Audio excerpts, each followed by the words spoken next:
ഇപ്പോൾ വാർത്തകളിൽ നിറഞ്ഞു നിൽക്കുന്ന താരം കൊളീൻഡ ഗ്രാംബർ കിതാരോവിച്ച് എന്ന ക്രൊയേഷ്യൻ പ്രസിഡന്റ് ആണ്. പ്രൗഢയും അതീവ ചടുലയുമായ ക്രൊയേഷ്യൻ പ്രസിഡന്റ്. വയസ്സ് 50. റഷ്യൻ ലോകകപ്പിൽ ക്രൊയേഷ്യ ഫൈനലിലെത്തിയപ്പോൾ കളി കാണാൻ സെഗ്രൈബയിൽ നിന്നും മോസ്കോയിലേക്ക് അവർ വന്നത് ഇക്കോണമി ക്ലാസ്സിൽ.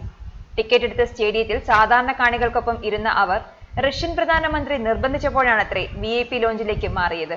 ക്രൊയേഷ്യൻ ടീമിന്റെ ജേഴ്സി അണിഞ്ഞ് അവർ ഗാലറിയിലിരുന്നപ്പോൾ ടീമിന് പുതിയ ഊർജം പകർന്നു കിട്ടുകയായിരുന്നു.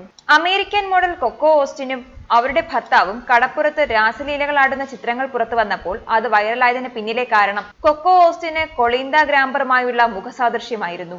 ബിക്കിനി ധരിച്ച് ഒരു പുരുഷനോടൊപ്പം ബീച്ചിൽ കണ്ടത് കൊളീൻഡ ഗ്രാംബറിനെയാണെന്ന് പറഞ്ഞ് അന്ന് മാധ്യമങ്ങൾ ആഘോഷിച്ചു. സോഷ്യലിസ്റ്റ് ഫെഡറൽ റിപ്പബ്ലിക് ഓഫ് യൂഗോസ്ലാവിയയിൽ നിന്നും ക്രൊയേഷ്യ സ്വാതന്ത്ര്യം പ്രഖ്യാപിച്ച ശേഷം ക്രൊയേഷ്യയിലെ ആദ്യത്തെ വനിതാ പ്രസിഡന്റ് എന്നതാണ് ചരിത്രത്തിൽ കൊളീൻഡ ഗ്രാംബർ കിതാരോവിച്ചിനുള്ള സ്ഥാനം. അതുമാത്രവുമല്ല, ഏറ്റവും പ്രായം കുറഞ്ഞ പ്രസിഡന്റ് എന്നതും. 2015 സ്ഥാനം ഏറ്റെടുക്കുമ്പോൾ അവർക്ക് വയസ്സ് 47.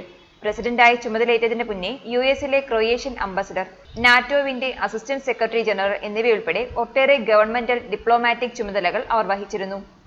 കൊളീൻഡ ഗ്രാംബർ കിതാരോവിച്ചിന്റെ ഭർത്താവ് ഭാര്യയുടെ ഔദ്യോഗിക വാഹനം സ്വകാര്യ ആവശ്യത്തിന് ഉപയോഗിച്ചപ്പോൾ അതിന്റെ പിഴയടക്കം പണം കൃത്യമായി കൊളീൻഡ അടച്ചതും വാർത്തയായിരുന്നു. ക്രൊയേഷ്യൻ പ്രസിഡന്റ് സ്വന്തം ഔദ്യോഗിക വസതി പെയിന്റ് ചെയ്തതിന്റെ വാർത്തകളും വന്നിട്ടുണ്ട്. യൂണിവേഴ്സിറ്റി ഓഫ് സെഗ്രൈബിൽ നിന്നും ഇന്റർനാഷണൽ റിലേഷൻസിൽ ബിരുദാനന്തര ബിരുദം നേടിയിട്ടുള്ള കൊളീൻഡ ഗ്രാംബർ ബഹുഭാഷാ പണ്ഡിതയുമാണ്.